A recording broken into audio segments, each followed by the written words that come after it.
can we all agree that only pedophiles play gotcha games? I don't know. I don't. I used to. Such a stupid thing. It didn't count. I'm just gonna put that on the tab.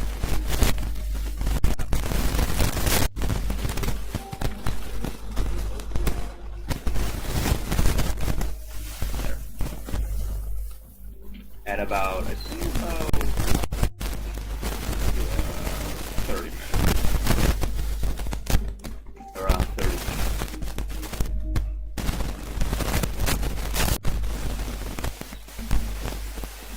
In retrospect, it was, Hello? it was promoted, but it was also Hello? a carrier game. It was looking back.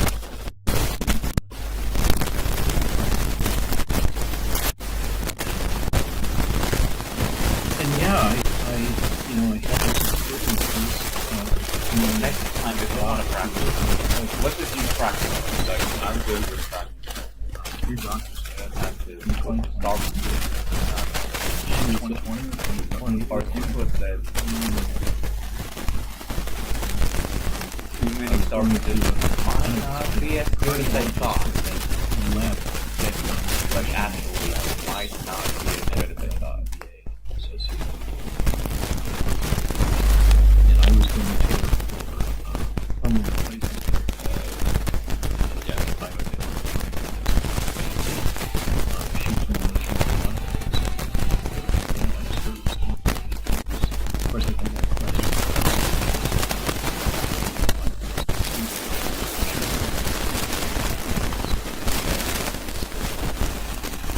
let's see how this works. Because this level actually has the random thing I did. Also, my memory with this level is basically. To be honest, I was amazed. I was amazed that the claims that the problems that I encountered. It was when I was a noob. I was really a noob, and I saw it go, oh, that's pretty cool. What was the problem? And then I played it, and I in was my like, wait, why do I keep trying to do shit? Because this level is at the moment of a bunch of cool objects, and I was like trying to play this. As a noob, too. I was a noob.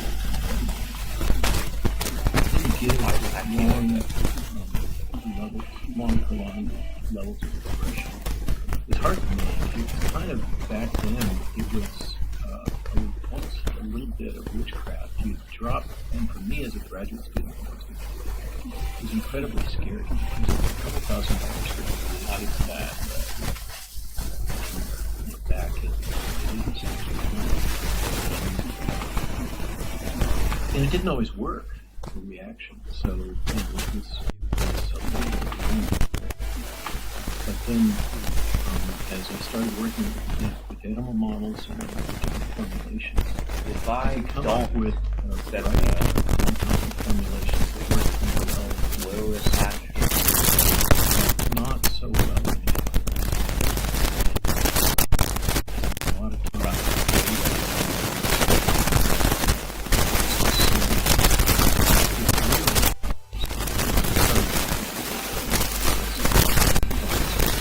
Not sorry.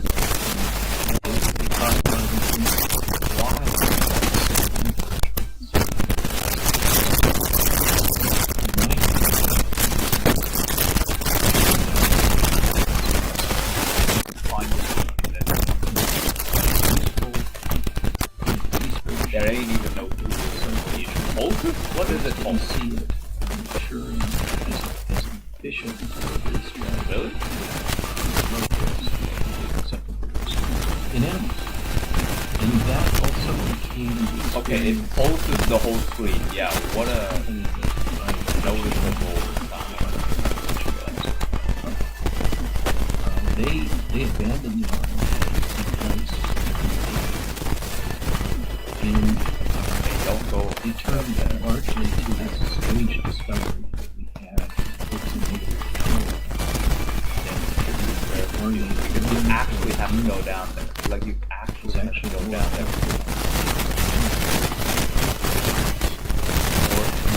Wait, because I realized we jump way down there. Oh, so you jump, Just right? fast. Oh, I get it. You have to jump. But you can also do the dodge that fucking triggers, right? Invisible. And a lot of work went into trying to do that. We did that. See, you can actually, like, wow, like, that's crazy.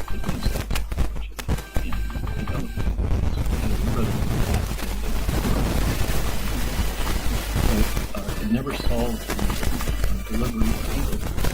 But this group up in the University of British Columbia that had been banging away at this kind of years before I actually prefer that, alright? were the ones that kind of came up with the magic sauce that is used essentially by both the German advisory process and that's the stuff. So, when you were first experimenting, you said it couldn't be localized. So, meaning that in the injection site, it was supposed to be there, and your body was supposed to produce antibodies because of the injection. Yeah, and it goes, but it went all over the body. Yeah, but the assertion, what they were telling you when you got the shot initially, was that it was not going to be the injection site. Yeah, and I. Oh yeah, by the way, I can't use fucking CBS. I need CBS. At University of British Columbia that I had known back in the day, as I was grappling with whether or not to take the product because I had traveled. If you recall back then, forget international travel. Let's, okay. Even now, where am I? You can go on airplanes, but you can't. Yeah, so I called Peter and had a chat with him, and he said that they had solved the problems of the distribution and when you injected it would stay before refrigerating. It was much more effective and that they didn't have those safety issues anymore. So that was one of the reasons why I decided. Did you ask how they solved that problem? Yeah. I asked in detail because I knew some of the nature of the formulations. I didn't get too technical. But what was claimed was It's actually random. How do you make it? So this is, people know that as antibodies. But it's in the liposome world, it's long been known as a way to create what are known as stealth liposomes that circulate in the body. What? Why? Particles don't get inactivated. Is it trying to fucking leave the ground? Like, bro. So he was using the gentleman in particular is named Peter Cullis. He should have got the Nobel Prize for this project. I'm concerned. Cullis said that he had experimented a lot of different structures of the fat particles, chemical structures. They came up with some that had these properties. That teleport's not good. Built the formulations in ways that were similar to what I do, cholesterol and everything.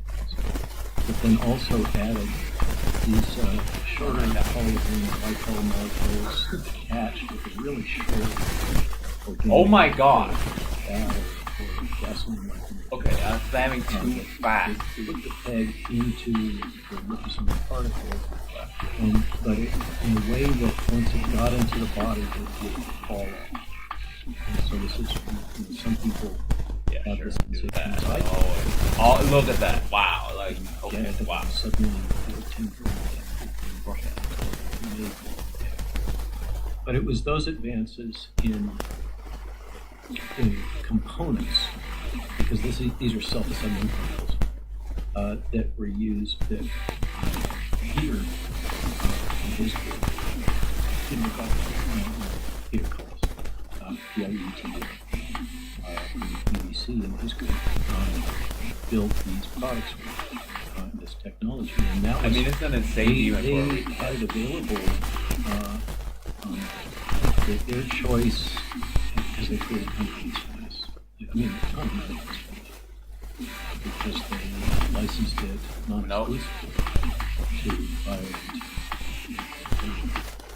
And that's still one of the core techniques this Oh my. category of products work. And so this was enough to convince you that they had solved that problem. Yeah, I took his word at it. I mean, he's an extremely Why did he? experienced, knowledgeable liposome formulation expert, quite senior. He's older than me by a decade, and been doing this forever. And he asserted that he had solved the problem, and believed him that he needed to travel internationally. And also, there was this buzz going around at the time that if you had long COVID, which at the time, if you think back to then, Because these ones are. there was a whole cloud. How do I do this without modifying the level? The idea that you would have these long-lasting effects from getting Let's just infection accept the fact that. was controversial and Wait, not what? really accepted, but partially promoted, and there was a narrative that was, in retrospect, actively promoted, that if you took the vaccines and if you had this symptom of this chronic malaise and loss of stamina, I mean, you're a guy it's important to you to be physically fit. For me, it's been important to be physically fit all my life because I've always been a farmer and a carpenter and work with my hands and my body. And I have farm chores. I still have farm chores every day. And I couldn't do them. I couldn't walk up hills. I just had lost my stamina. I'd lost my pulmonary function. And it wasn't getting better. And nobody knew anything about this, what was causing it, whether it was even real. But I was experiencing it. There's a whole cluster of people who say there's no virus, and there's certainly not any long COVID, but I experienced it. So It was promoted that if you took the jab and you had this symptom, then it would kick your immune system up. You get more of a response to the spike antigen, and Let's see if that it works, would all right. allow you I'm to having clear the CDF symptoms on. of Let's see long if on COVID. It PC. turns out now we have data just fairly recently that in fact the opposite is true. So this still idea works. of It long still kinda COVID, works. so you got I long have COVID CBS from the on. actual infection of COVID-19 before the jab. Yeah, I got Don't have infected in clicked on late, stab. very end of February 2020. I was in Boston at a conference on drug discovery, computational drug discovery, very high-tech, and staying in a little firehouse that had been converted to a hotel right across the street from the biotech company that the initial Boston company was associated with. And I came home sick as a dog. I thought that I had inflammation because the narrative was that surgery at the time. And I remember laying in bed just feeling hard. And my wife came in, it's just been on the TV. Why is the fucking card end screen is just buy something? So Oh my So god. that was pretty early on, and 53 parts. So that would have been the Wuhan 1 variant, and then there was a couple of genetic changes that occurred apparently in Boston around that time. So how long did this affect you? Why am I? I was sick like a little bit I up. took the jab. Just not having stamina, just feeling. How many months ago? Minutes. And Right, did you next try one. anything else to mitigate those symptoms? Yeah, I did. So, what my whole story, the whole bunch of what I did that Oh my never God. gets discussed on this. But the kickoff was that I got this call from Moon. That thing down there, but This guy that used to be CIA, named Callahan, who I worked with in the past, and he told me to call this virus, this coronavirus, it looked like it was going to be serious, and I ought to pay attention to it, and I ought to get a team to try to address it. stop this map. What I've done, because this is coming off of what I did at Zika.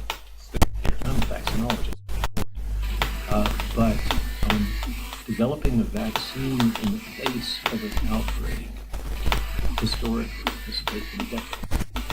And it just isn't a practical way to address an emergent infectious disease crisis. And I had become convinced that the best way to do that was through repurposed drugs. So after I get this call, I put the team together, building on the technology that I did with Sam for rapid identification of repurposed drugs to address a new crisis. And this time we've really taken a computational. My hand is a little tired. So I used some tech out of UC in San Francisco to recreate one of the key proteins in SARS-CoV-2 based on the sequence that got published from Wuhan in January 11th, I think, and 2020. And we started doing what's called computational docking in very, very large virtual libraries using Amazon, AWS, and came up with a list of problems, and then kind of screen those against problems like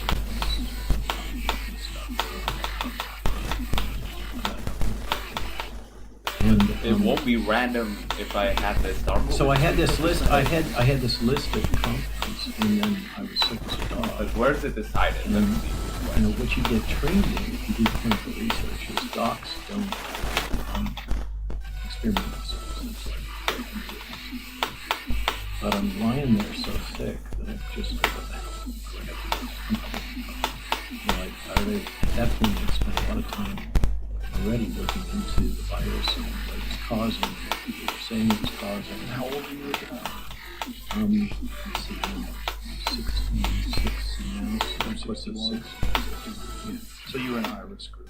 Yeah, for sure. And I was obese. I don't know if you noticed, but I've dropped about 40 pounds since last night. So I started taking some of those compounds, and one of them was this drug that is normally taken for stomach acid called. Oh, okay. It's decided somewhere in the way. I got an immediate response with that, and so I also tried isoquercetin. That didn't seem to have so much of an impact on me, but I experimented on myself, and famotidine at higher doses now has been verified to be helpful.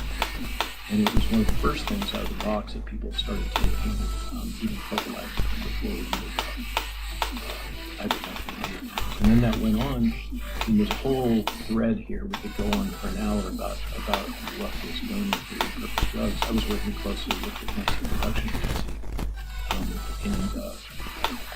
I managed to capture a few $100 million and direct that towards drug repurposing, adaptive. Oh my God.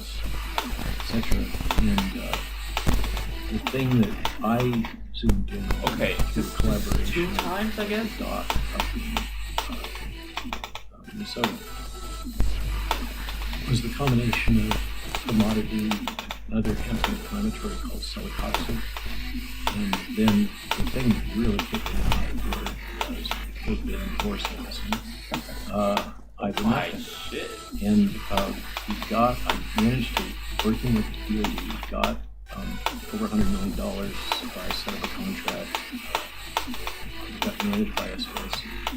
Okay, so also 3 times, and the last one is 2 times. Using a very cutting edge clinical trial. And remember, this is the DoD.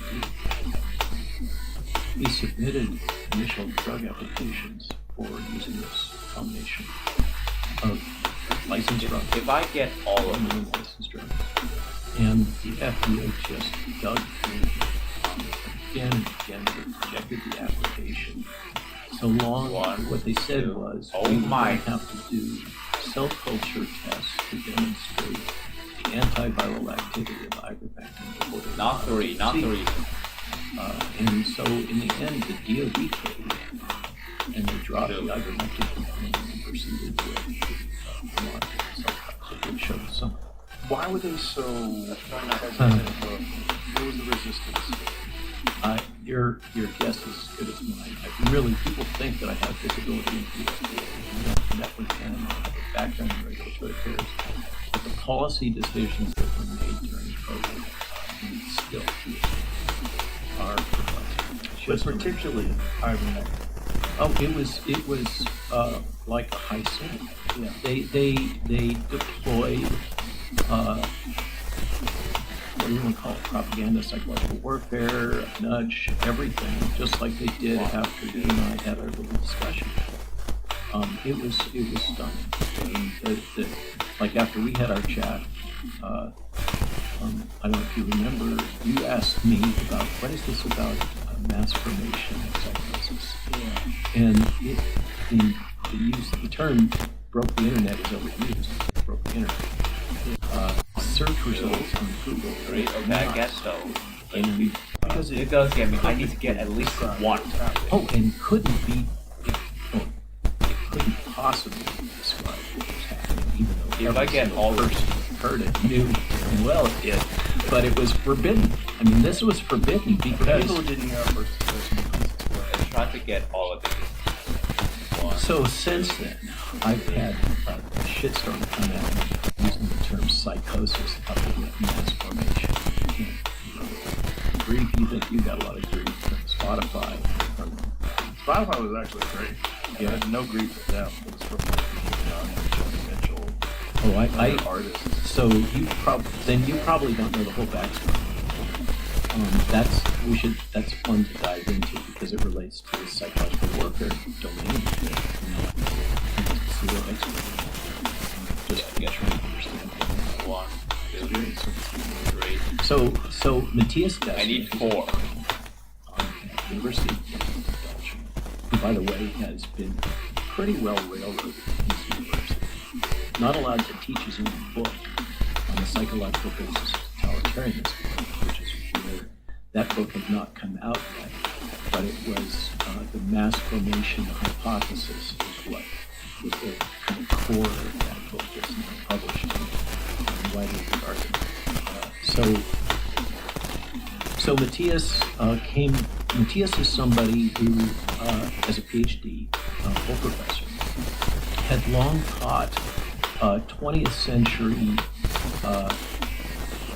psychology work relating to totalitarianism and thought. It goes back to Freud and beyond, really, all the way back to Plato.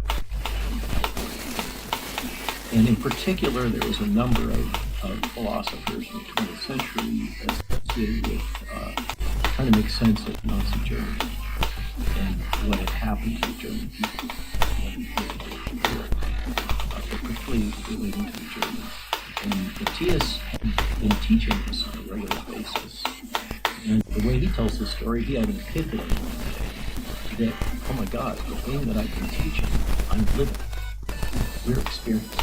We're experiencing this process of the formation of masses, and you can call it crowd psychology. So mass formation is kind of awkward, or mass formation psychosis, which is what the term was that was used in the initial podcast that we gave out, so that's why I used it. But it's not in the attack was that it's not in the Diagnostics and Statistical Manual for the American Psychiatric Association, so therefore it doesn't exist. But all the attacks. But the core of it is that when people, to make it simple, become disassociated from society and from each other, they become extremely vulnerable to manipulation of a variety of different types. Like, I really need to And focus on a that. leader can I just come need to get into one, that remember. environment If I get all of these. and offer, to simplify it, offer a solution to their pain. Because being isolated, socially isolated, is associated with pain. We as human beings have a need to connect with others. It's a fundamental aspect of being. It's what you do. You connect with others. The essence of the Joe Rogan experience. So we need to connect with others. And in certain situations where people are threatened, and in particular, Oh my, okay. where we have all of these things that drive us into isolation, most notably our electronic tools. We become disassociated from our community, and when that happens, we have a strong need to become associated with community, and a leader can come into that environment and basically say, I have the solution to your pain, your psychological pain. And what will happen is a strange phenomenon where people will, rather than building social networks, let's say horizontally for those around them, they'll attach to this strong leader, and they'll get fulfillment for that need to belong by this attachment to that leader and following the edicts of that leader. And this leads to this phenomenon that gives rise, enables totalitarianism, but gives rise to this whole cluster of things that he has described, that he uses the term mass formation in a way that's kind of an odd artifact of translation, I guess, reduction. It's an easier way to think of it is a crowd formation. And in his examination of the history of what happened in Nazi Germany, there are things people really went crazy. Mothers were turning their children on. Children are being executed on consequent to mothers' testimonies, which is really strange. You think that we had all of this dear leader kind of stuff, the linkage of the self and the soul to this central figure in deriving a sense of identity and belonging from that went on, and there's still people from that generation in Germany that are still caught up in a lot of this German laws. And so that's the question. When we spoke before, we gave a much more technical, precise definition of but once this happens, then people become very, very easily manipulated through propaganda and a variety of techniques that now I have a better comprehension of. And then I was still just trying to make sense, just like all of us. What the heck? Which is crazy. Oh my. But now it's kind of coalesced into an understanding of the fact that modern psychology has been weaponized. It's been intentionally weaponized in the context of military activities, and one way to express it, the term is used, kind of the term of art in military jargon, is fifth-generation warfare, what you call psychology. There's no way I'm trying to remember too many things like present from, say, like the object cues. Like I'm not gonna remember that. I'm gonna fly and hope I don't die. Haven't had digital. We haven't had modern psychology. We haven't had nudge technology. We haven't had all these tools that allow the control of information, thought, perception. Wow. Feelings, it's like everything appears right in front of my eyes. Become commonplace. And that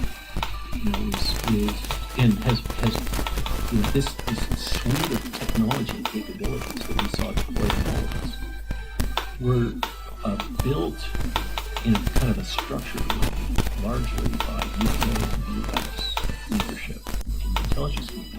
Imagine if I did as it now. a weapon of war It would be so counter these successful insurgencies in wars.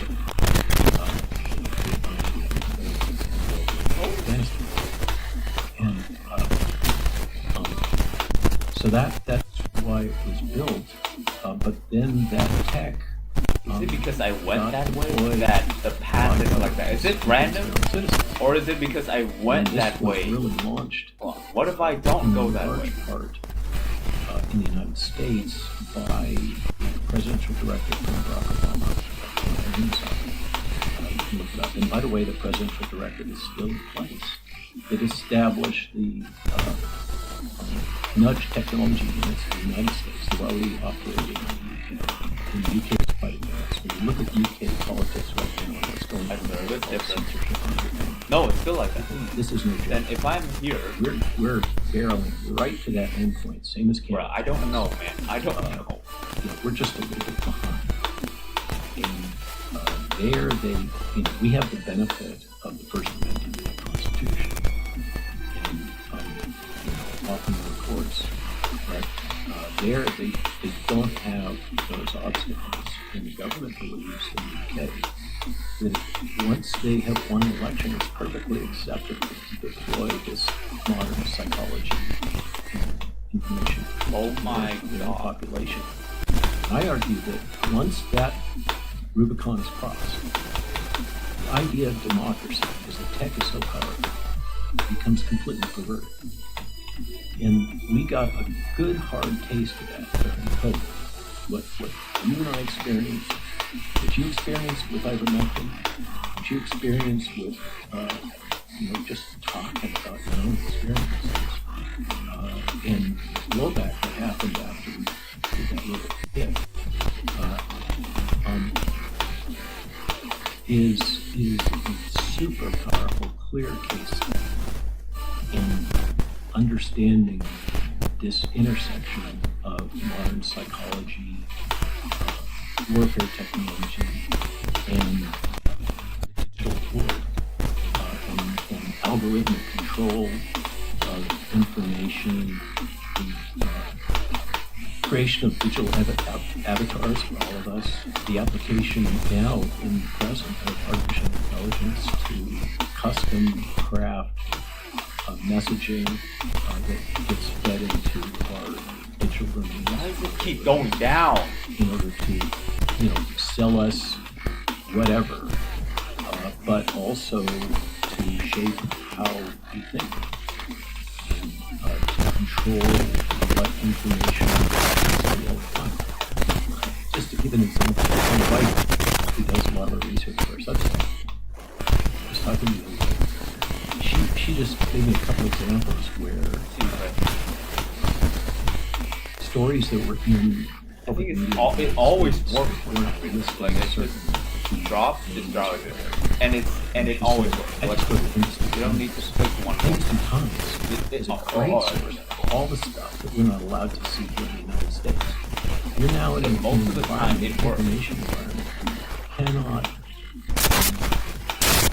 rely on, but we all you can't rely on corporate media, but the rules, the boundaries that have been set about information are completely distorting our ability to process what's happening in us.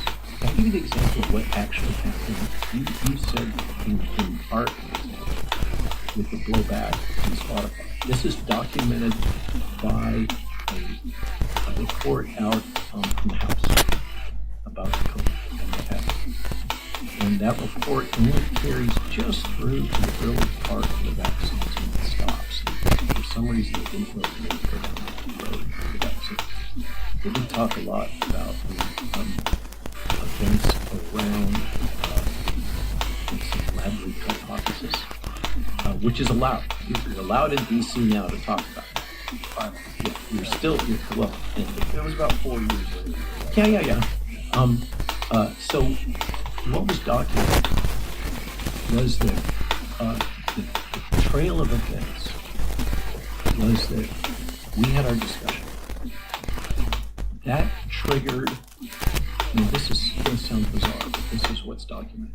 That triggered Coca-Cola Corporation to complain to the Global Alliance for Responsible Media, which is created by the World Economic Forum, which is one of these global aggregators that controls advertising.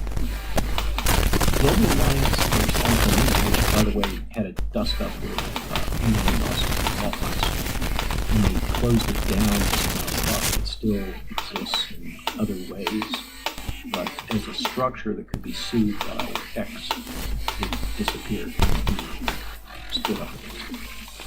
But Global Alliance for Responsible Media had a socket with Google AdSense.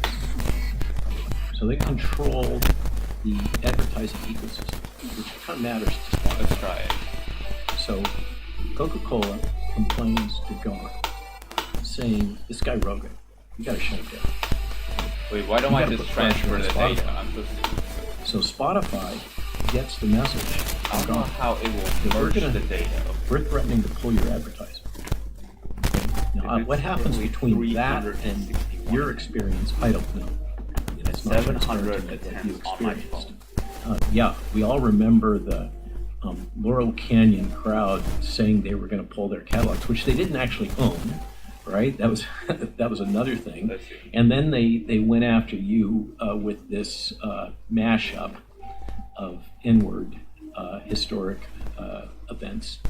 There was clearly a concerted effort to take out Joe Rogan, much more than to take out Robert Malone. And so then the question comes, why the heck would Coca-Cola be the socket with the Global Alliance for Responsible, one of the biggest advertisers in the world, right? Why would Coca-Cola give a hoot about what Joe Rogan said to Robert Malone on, New Year's Eve? Coca-Cola is really tight with the CDC. Coca-Cola has funded buildings at the CDC. Coca-Cola funds the CDC Foundation of the CDC, as does Bill and Melinda Gates, as done all the major vaccine manufacturers, et cetera, et cetera. The appearance is, I can't verify this. It changes to The that. CDC acted through its allies. My progress is Why are they talking about that? uncut. What's Coca-Cola got to do with CDC? The The next angle thing there comes is that Coca-Cola wanted the CDC to get WHO to not implement restrictions in messaging about sugar. Okay? They didn't want those messages. Remember, this is at the heart of the inverted food triangle. The whole food triangle was the product of sugar lobby. And the sugar lobby is incredibly powerful because this stuff is addictive. Oh, it's like having the cocaine lobby, right? That's an interesting analogy because, of course, the history of Coca-Cola. Okay, But CBS so doesn't ruin anything on PC, but it does ruin Coca-Cola didn't want what I'm playing on my CDC phone, which is weird. to influence public health policy, I don't know to why. avoid With moving global objects. positions on the risks associated with sugar intake, because it would potentially hurt their market share with their major company.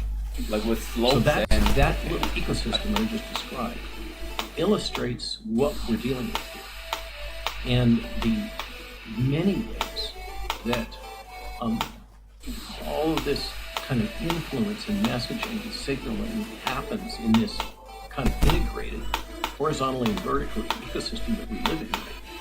And one of the things that came out of that, you'll recall, was that you were asked, as I recall, you gave this, I've had a hostage video. I think that was a close to a hostage video from you back in the day when you were saying, this is what I'm going to do. It was like out on your porch or something. I remember I was sitting around the campfire in Maui, quite literally, when somebody said, did you just see this one? And as a matter of fact, I was sitting around Gavin Becker's and so the compromise was that there would be a little trailer put at the bottom of that episode. And by the way, you probably know that episode for a long time was very hard to click. It was And basically what is it? blacklisted from searching. No, don't do that. But it carries on, I think it still does, that little banner that says, Yeah, you don't should do go to the CDC if you want the true about COVID. And you can still find those kinds of banners popping up all the time on YouTube. If you talk about vaccines or COVID vaccines, that will get if you pass the filters, Hey. if YouTube will allow that to still be Oh, up, I haven't got the. and she didn't say something, whatever Bruh, I don't have. then you'll get the little banner. checkpoints Okay, that here. banner Okay, is wow. pushed out by the nudge units at the CDC. Okay, that is nudge. I don't have technology. star positions on my phone. All around us, all the time, and it's basically still I have to. public policy consequent to the old Obama presidential directive. It still hasn't been rescinded. I love President Trump. I think he's doing amazing things. He's amazingly brave. I just mentioned like my how friend Gavin this Becker now referred to Trump nine as ignorance on Gavin. Like it's a little bit. No, as a once in 500-year leader, and that's not nothing coming from Gavin. And so I'm a big supporter, but the president has still left in place this mechanism that exists that directs the federal government to use nudge technology and related, what I assert is psychological warfare technology on the American population. That's the only thing that's covered This this is now. from back in It's something. Yeah, it's quite early. And then you had Obama's subsequent, like the victorious speech at Stanford, where he talks about in order to preserve democracy, we're going to have, basically he says we're going to have censorship in order to preserve democracy. this is for people that don't know what we're talking about. Really, Smith-Mundt Act. The Smith-Mundt, everybody focuses on Smith-Mundt. But as I examined Smith-Mundt, and we did an essay on this in the Substack, because that was the kind of the narrative that was coming out in, let's say, our side of alternative media. And in my examination, Smith-Mundt's impact is a lot more limited. It has to do with Voice of America and some other things. The broad impact wasn't quite, in my opinion, what was believed to be of enabling propaganda domestically. More specifically, there is a presidential directive that nudge technology, that established a nudge office, that nudge technology shall be used by. They don't call it a nudge office. They I don't know. They've gone through various iterations, and I'm sorry I don't have the latest version. And it's kind of become decentralized. Social behavioral science team said that was stopped in 2017.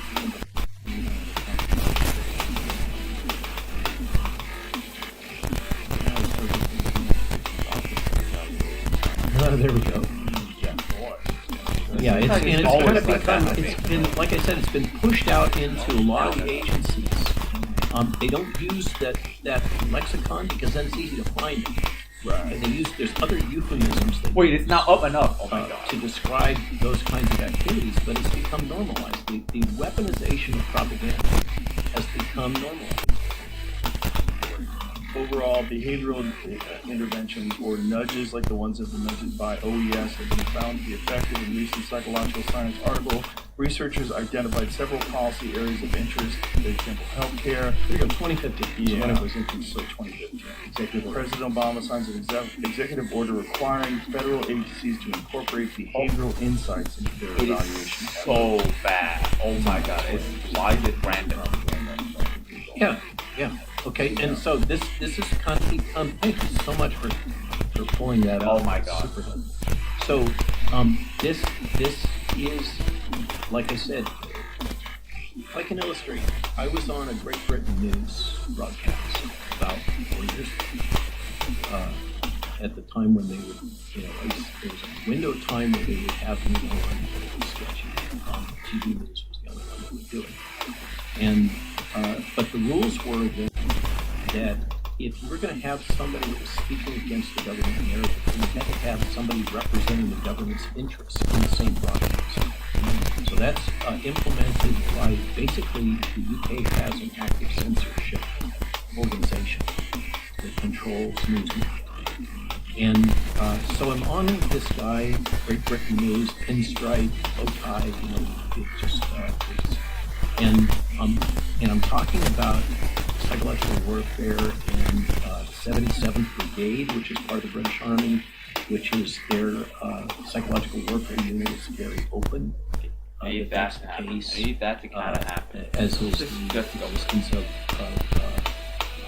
a civilian branch that they set up and pay people to use social media in opposition of counter narratives that the government can approve of. I mean, now they just, under Starmer, they just censor you and send you to jail.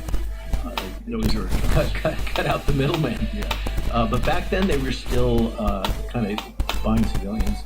And so I'm talking about this. And that's that. The guy says, yeah, but here in the UK, our belief is that if the government wins the election, they have the right to govern. And that right to govern includes our ability to use this type of technology, and we believe that it's justified to do so. And that, when that conversation happened, frankly, we hadn't launched the book yet, decided to launch just the most recent publication.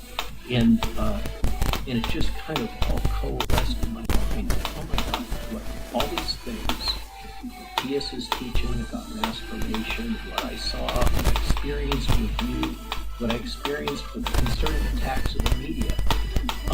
And then subsequently it's been validated by this congressional report that talks about, for instance, the juror ticket system. Juror tickets are what it's a system that all the software companies use to track glitches and complaints and stuff like that. Well, the government had their own juror ticket system set up to log information about activities of persons that they wanted to have censored and suppressed.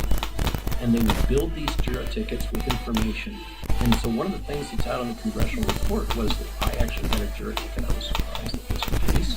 I was not surprised in retrospect. And my personal sins were that I was listed as an anti-vaxxer and a conservative. Too many of that's not. And a conservative. That's it. And a conservative. Yeah, exactly right. I mean, the stuff that's coming out, that's wild. It's fascinating to query things like Grok, even Grok. Like this one actually needs some About brain power. Certain You subjects. can't just And- look at and things You will and look at find this. where they Like I actually remember stuff. build firewalls, and you can approach them and detect them because it will act dumb, lock up, and it won't give you that answer, or it'll talk around the issue, etc., etc. You can identify these things that have been built in algorithmically, and of course, then we had all of the disclosures, the Zuckerberg, oh, I'm so sorry, apology tour that happened, remember, when basically he got outed by Congress, and the rest of the tech bros. And of course, the thing that catalyzed all of that was that Elon decided to clean up a good chunk of change and buy Twitter. Which I think is one of the most impactful decisions that any American citizen has ever made. Amazing. If he didn't do that, I think we're really screwed. There's how can you debate that? How can you debate it when you look at the Twitter files and you find out how much the government is involved in censoring accurate information from legitimate professors, esteemed researchers, anybody who didn't go along with the official narrative? It's all coming out. Should I in click? spades. Should I turn on Yeah, CBS? Okay. Now, lovely thing about all of this. No, click on text. So it's like It is more than that. cough. A lot of people Click on cost of it. Cost. there's a Yeah, darkness cost. to the darkness. But there's, not to push the metaphor too far, but there is new life coming. And the fact that we can now see this and recognize that you and I are a very similar generation. My earliest memories is essentially present. And all of the propaganda, that propaganda, war, ever since, we've just been swimming in information control. It's gotten increasingly sophisticated. And fortunately, as Americans, we also kind of have become more and more immune to marketing and propaganda over time because we've been living with it, trying to discern what is real and what is false. It's just still part of it. Let's just try to have a conversation and get to the bottom of the bullshit. in swing, and now we can see the structures, the power of artificial intelligence and influence mapping, all the things that are going on in the internet right now, the cutting edge technology. They're scary because they can weaponize against us, but they're also super cool because we can now see those relationships. If you want an example of that, look at the threads that are coming out on X, illuminating networks of affiliation associated with this latest episode. Just mind-blowing. And it is just like, you can sit here and bitch and whine and say, no, they didn't release that, and blah, blah, blah. This is redacted.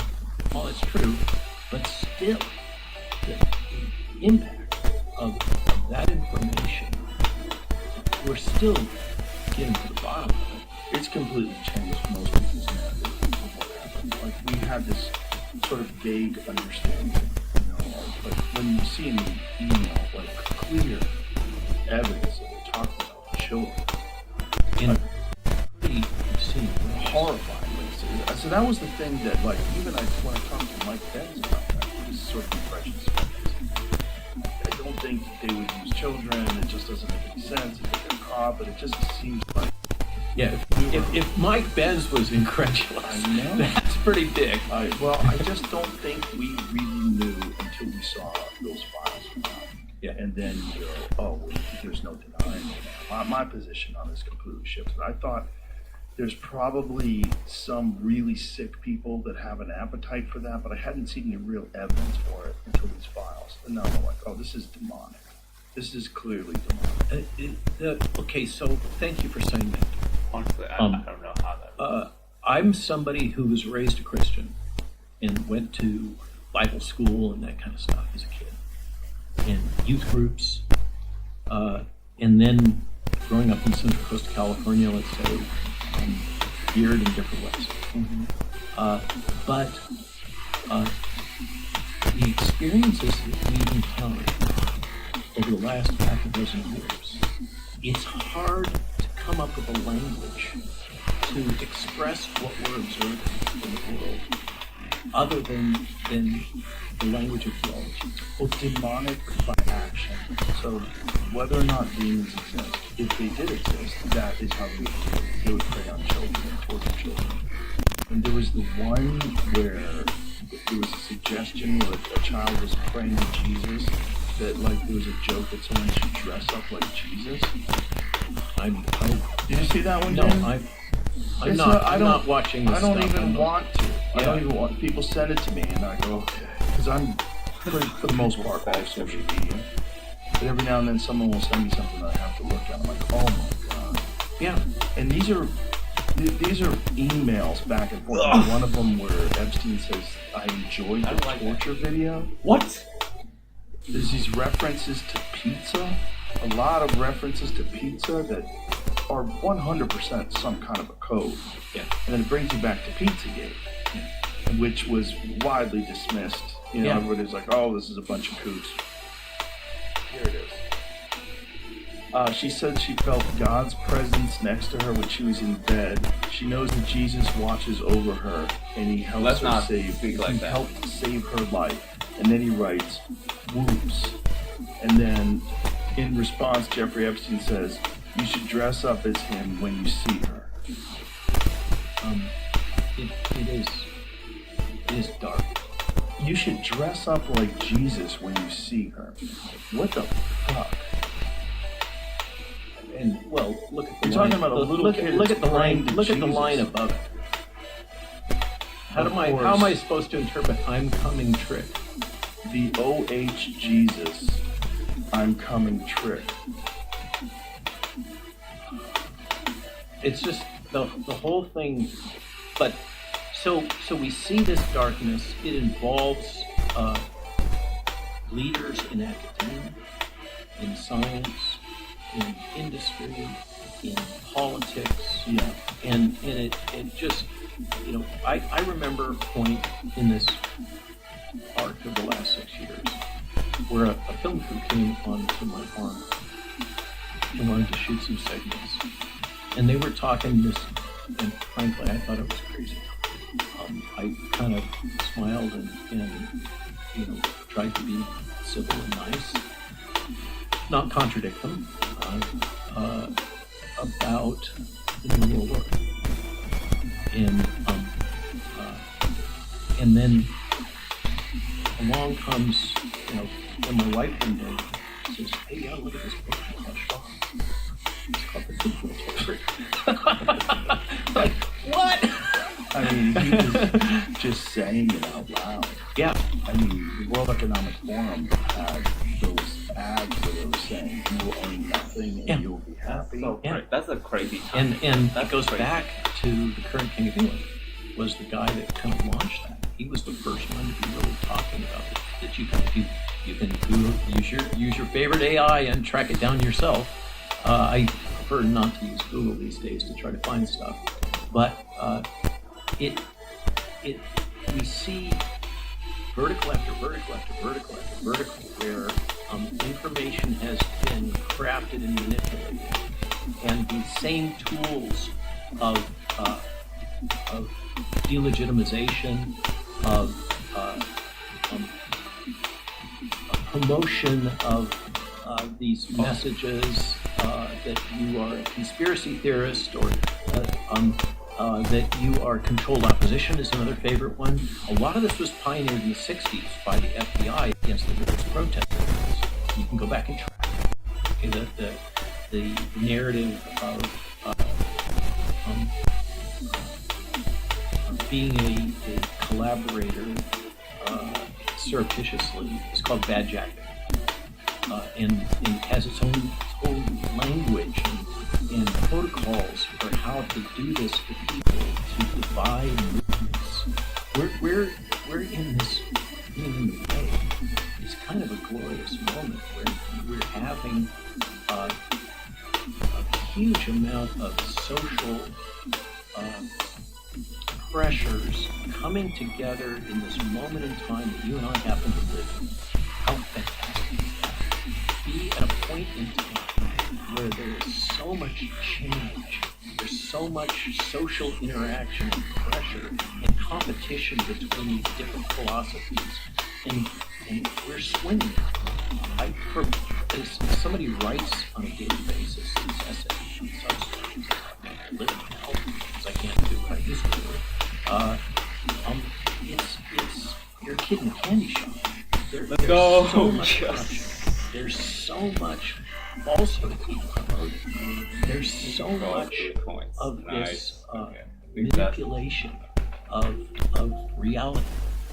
And so if you're in the business of trying to help people to make sense out of that, which is kind of what I do now, it's, I wake up every morning, I get the feedback, how do you come up with all these ideas? I'm like, how do you not?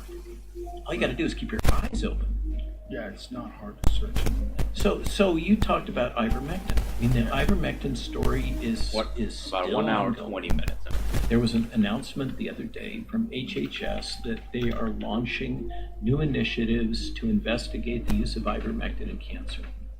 And there was immediate blowback along the lines of oncologists are outraged. The narrative is Bobby, not saying this explicitly, but basically Bobby Kennedy is at it once again, promoting falsehoods and conspiracy theories, and it's gonna, we're all gonna die because scientists are gonna investigate the use of ivermectin and other drugs So why for cancer. ivermectin? So this is the core question, and this is one of the things that puzzled me to no end.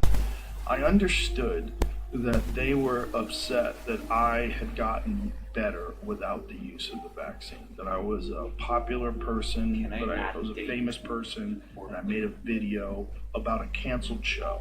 Dave Chappelle and I were supposed to do a show, and I made that video to let everyone know that I couldn't do the show because I had COVID. I had no idea it was going to be even controversial. No. But I listed a bunch of things that I took. The shit hit the fan. I talked about IV vitamins. Yeah. I talked about monoclonal antibodies. I talked How do I about know? Which were allowed. prednisone. All these things that I talked about, Z-Pack. I talked about all these different things that I took. There was no mention of any of those things. There was only ivermectin. And that's what really puzzled me. I was like, this is fascinating. Because I listed a bunch of different things, but there's no demonization of monoclonal antibodies. I want to always It show would the make data. them much harder to get.